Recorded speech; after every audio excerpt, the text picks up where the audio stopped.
Assalamualaikum warahmatullahi wabarakatuh. Perkenalkan, nama saya Mishi Karifani Kaila Ahmad, NIM 090. Jadi, di sini saya akan mengerjakan dua soal UTS. Soal nomor pertama yaitu data kemampuan literasi siswa sebelum dan sesudah pembelajaran. Data tersebut termasuk UJT, dependen atau berpasangan. Di mana sebelumnya, asumsi dari data tersebut yaitu berdistribusi normal. Langkah pertama menguji parameter yang akan diuji, yaitu rata-rata. Selanjutnya, menentukan H0 dan juga H1-nya. Di sini H0-nya tidak ada perbedaan kemampuan literasi siswa sebelum dan sesudah pembelajaran. Sedangkan H1-nya ada perbedaan kemampuan literasi sains siswa sebelum dan sesudah pembelajaran. Langkah ketiga yaitu menentukan taraf kepercayaannya dan juga taraf signifikannya. Untuk jurusan pendidikan, kami sepakat menggunakan taraf kepercayaan 95% atau taraf signifikannya yaitu 0,05.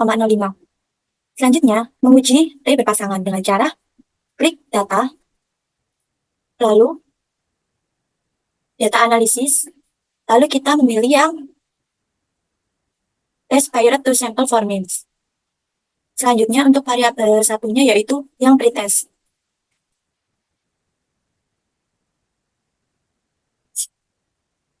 Untuk variabel yang kedua post test. Nah, lalu kita klik label karena menggunakan judul. Selanjutnya, ini diklik output range. Lalu kita klik. Setelah ini, klik OK. Nah, lalu kita akan menentukan untuk T hitung dan T tabelnya. Ini merupakan T hitungnya. Kita beri tanda. Sedangkan ini T tabelnya. Untuk P-nya diberi tanda juga dengan warna yang berbeda. Tertukar. Setelah itu, langkah selanjutnya yaitu mengambil kesimpulannya. Di sini, T start merupakan T hitung. Untuk ini T tabel. Lalu di sini, T tabelnya adalah, kita tulis hasil T tabelnya 2,10. Jadi, min T tabelnya yaitu min 2,10. Setelah itu, kita menentukan hipotesisnya. Di sini, di tabel, tertulis, jika T itu lebih kecil daripada min T tabel, maka tolak H0 alias terima H1. Kesimpulannya, ini T hitungnya adalah min 3,85, sedangkan T tabelnya min T tabelnya min 2,10. Jadi, T hitungnya itu lebih kecil daripada min T tabelnya. Kita tulis jadi T hitung lebih kecil daripada min T tabel, maka tolak H0 atau H1 diterima. Untuk P-nya di sini tertulis 0,01. Jika P-nya lebih kecil daripada taraf signifikan 0,05, maka tolak H0 atau terima H1. Jadi, saya tulis jika P-nya lebih kecil dari 0,05, maka tolak H0 atau H1 diterima. Langkah terakhir menentukan kesimpulan. Jadi di sini dapat disimpulkan bahwa H1 diterima, yaitu adanya perbedaan kemampuan literasi siswa sebelum dan sesudah pembelajaran.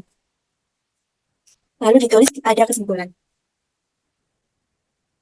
Selanjutnya, untuk soal nomor 2, yaitu data efektivitas penggunaan pocketbook terhadap kemampuan menghafal istilah IPA, dengan asumsi data berdistribusi normal. Untuk langkah pertamanya sama seperti soal yang pertama tadi, yaitu menguji parameter rata-rata. Selanjutnya, menentukan H0 dan juga H1-nya. Untuk H0-nya tidak ada perbedaan rata-rata banyak istilah dihafal kedua kelompok tersebut. Untuk H1-nya ada perbedaan rata-rata banyak istilah dihafal kedua kelompok tersebut. Dengan taraf kepercayaan 95%, artinya taraf signifikannya 0,05. Di sini, untuk soal nomor 2 menggunakan uji T independen atau tidak berpasangan. Sebelum menguji, saya akan menjumlahkan ini terlebih dahulu dikarenakan untuk mengetahui jumlahnya masing-masing. Untuk mengetahui mana yang variabel 1 dan yang variabel 2. Dengan cara variansi.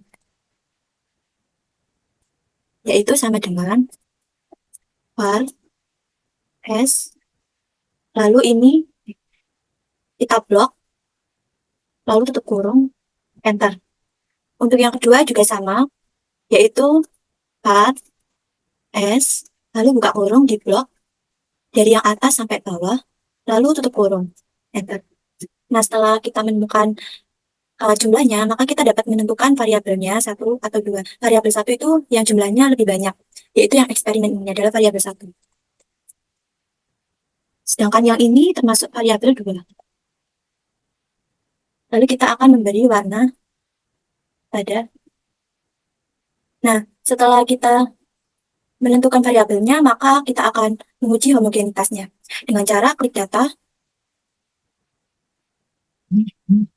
Lalu ini data analisis. Lalu pilih yang test to sample for variance yang ini. Selanjutnya kita klik untuk variabel pertamanya, eksperimen ini di blok.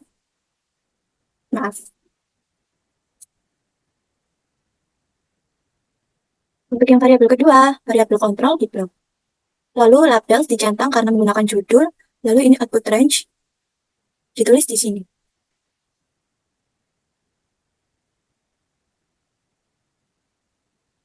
Setelah itu kita akan menentukan F hitung dan juga F tabelnya. Ini kita tandain dulu, diberi warna.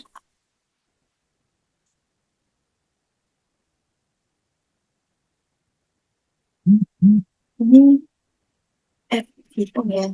Ini F hitung, lalu ini F tabel. Yang ini P-nya juga diberi warna yang berbeda. Jadi dapat disimpulkan bahwa F-nya, F hitung ini 1,78 lebih kecil daripada F tabelnya. F tabelnya 2,53, maka data tersebut termasuk data homogen. Karena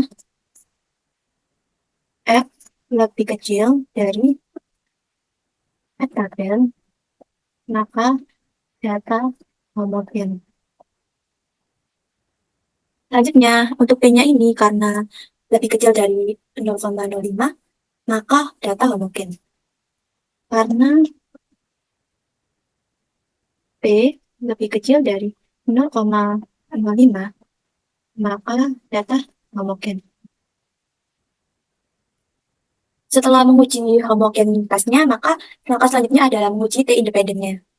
Dengan cara klik data analisis, lalu pilih yang ini, test to sample assuming equal variance. Seperti tadi, untuk variabel pertamanya, kita blok yang eksperimen. Untuk yang variabel keduanya, yang variabel kontrol. Setelah itu, klik labels, output range.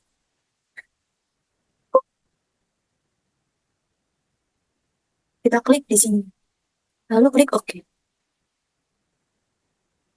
Setelah itu, diberi tanda untuk hitungnya. Setelah itu, diberi tanda untuk hitungnya. Untuk tabelnya juga. Lalu untuk P-nya juga diberi tanda yang berbeda. Jadi untuk hitungnya ini, hitungnya adalah min 0,24, sedangkan tabelnya 2,048. Jadi dapat disimpulkan bahwa min tabel ini lebih kecil dari T hitung, maka terima H0. Karena min tabel lebih kecil dari T hitung,